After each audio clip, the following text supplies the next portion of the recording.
Health insurance policy में अगर आपको अपना हेल्थ इंश्योरेंस का प्रीमियम ज़्यादा लगता है तो क्या करना चाहिए, इसके बारे में हमारी क्या राय है। हेल्थ इंश्योरेंस प्रीमियम में आज की डेट में कोई भी हेल्थ इंश्योरेंस कंपनी ऐसी नहीं है जिसका प्रीमियम बड़ा नहीं है, या जिस भी हेल्थ इंश्योरेंस कंपनी का प्रीमियम बढ़ेगा नहीं। आपको ये समझना ज़रूरी है कि जो आप हेल्थ इंश्योरेंस पॉलिसी ले रहे हो वो एक्चुअली में आप एक माइंड की सेटिस्फैक्शन के लिए ले रहे हो कि कल को अगर आपका कोई क्लेम आएगा तो आपको वो क्लेम पूरा मिल जाए और टाइम पे मिल जाए। आपके परिवार वालों को जब कोई व्यक्ति एडमिट है तो उस समय पर आप लोगों को किसी भी प्रकार की कोई चिंता नहीं होनी चाहिए। प्रीमियम बढ़ने का जो मेन कॉज देखा गया है वो क्या देखा गया है कि आज की डेट में IRDA ने एक लिमिट तय करी हुई है, एक्सपेक्टेड लिमिट के 70% के अंदर पॉलिसी का क्लेम पास होना चाहिए। लेट से अगर आपने 100 रुपए का प्रीमियम दिया और उसमें 70 रुपए का प्रीमियम आपके लिए क्लेम के लिए रखा जाता है।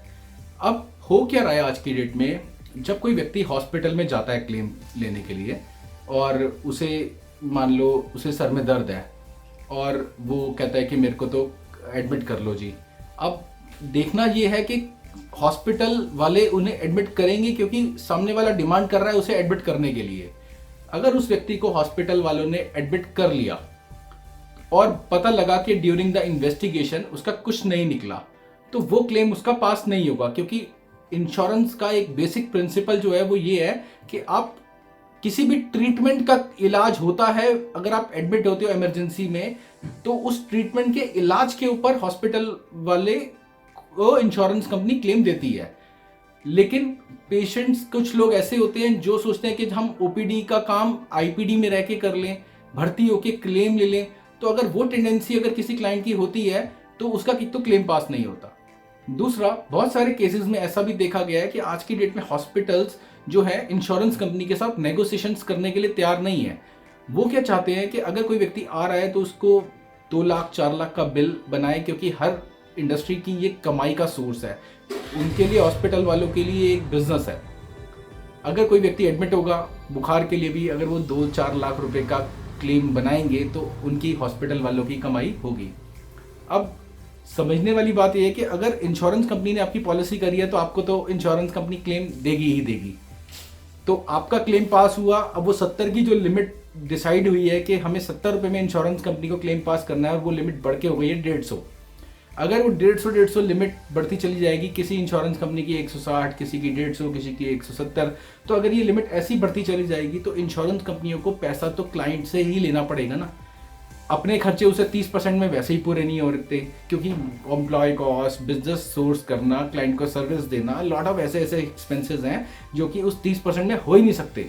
लेकिन और 70% में क्लेम पास नहीं होता। बट कंपनियों को भी बिजनेस करना है आज की डेट में, तो कंपनी अब जब बिजनेस करेगी तो पैसा धीरे धीरे क्लाइंट का बढ़ेगा। ये आपको मानना पड़ेगा कि क्लाइंट का कोई भी प्रीमियम ऐसा नहीं होगा कि आने वाले टाइम में ना बढ़े।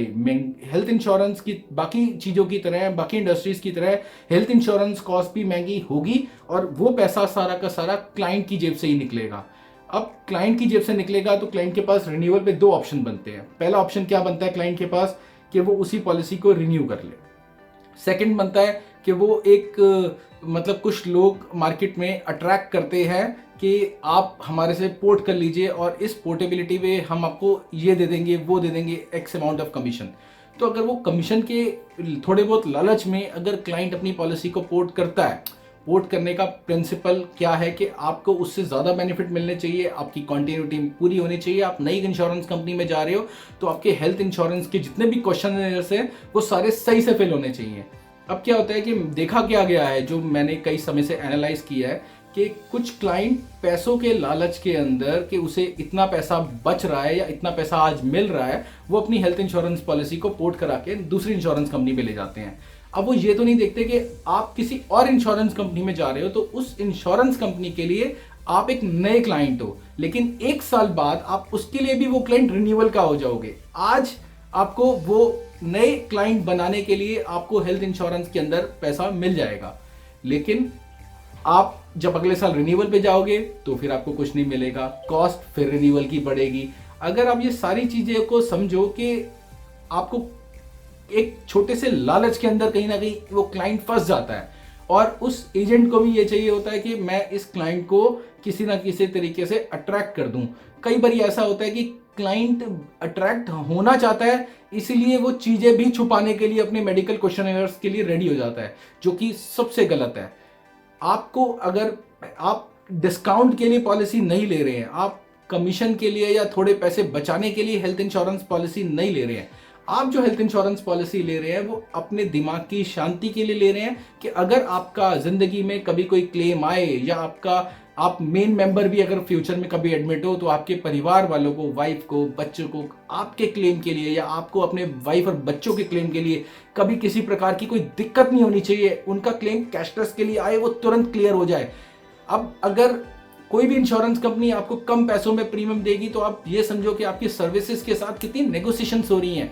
आप उनसे किस लेवल की सर्विसेज ले सकते हो जब प्रीमियम आप कम दोगे। तो आप प्रीमियम पूरा दीजिए, प्रीमियम के साथ कोई नेगोशिएशन मत कीजिए, अपने मेडिकल क्वेश्चन को पूरा कीजिए। एक भी मेडिकल क्वेश्चन कि आपको डायबिटीज है नहीं है, ब्लड प्रेशर है या नहीं है, थायराइड है या नहीं है, कोई सर्जरी कराई या नहीं कराई है, किसी ने भी कोई रूटीन में दवाइयाँ खाते हो या नहीं खाते हो, या इससे जुड़ी कोई भी इंफॉर्मेशन जो आपको लगता है कि आपके हेल्थ से रिलेटेड है, जो आपको एक कॉन्ट्रैक्ट साइन करते हुए हेल्थ इंश्योरेंस का एक इंश्योरेंस कंपनी को पता होनी चाहिए, तो वो आप वो हेल्थ इंश्योरेंस कंपनी को तुरंत बताओ।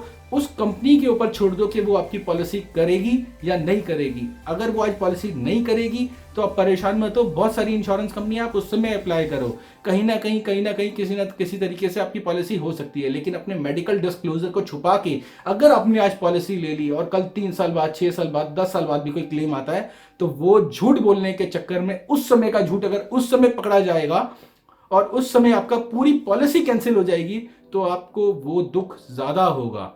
तो आप अपनी मेडिकल क्वेश्चनर्स को ढंग से पढ़ के भरो और अपनी पॉलिसी के उस हिसाब से लो, और डिस्काउंट के चक्कर में अपनी पॉलिसियों को पोर्टेबिलिटी मत करो, क्योंकि आपका IRDA में भी ट्रैक रिकॉर्ड चढ़ता है और हर इंश्योरेंस कंपनी के पास एक राइट है कि अगर वो किसी क्लाइंट को पॉलिसी दे रही है तो IRDA में चेक करके देती है कि आपकी पॉलिसी कब किस इंश्योरेंस कंपनी में ट्रांसफर हो रही है हेल्थ इंश्योरेंस की।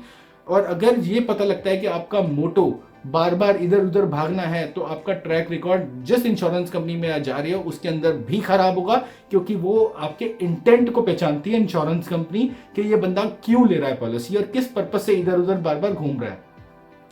आपको ये समझना चाहिए कि कुछ चीजें ऐसी होती है जहां पर हम बिल्कुल भी अपने लाइफ में रिस्क नहीं ले सकते।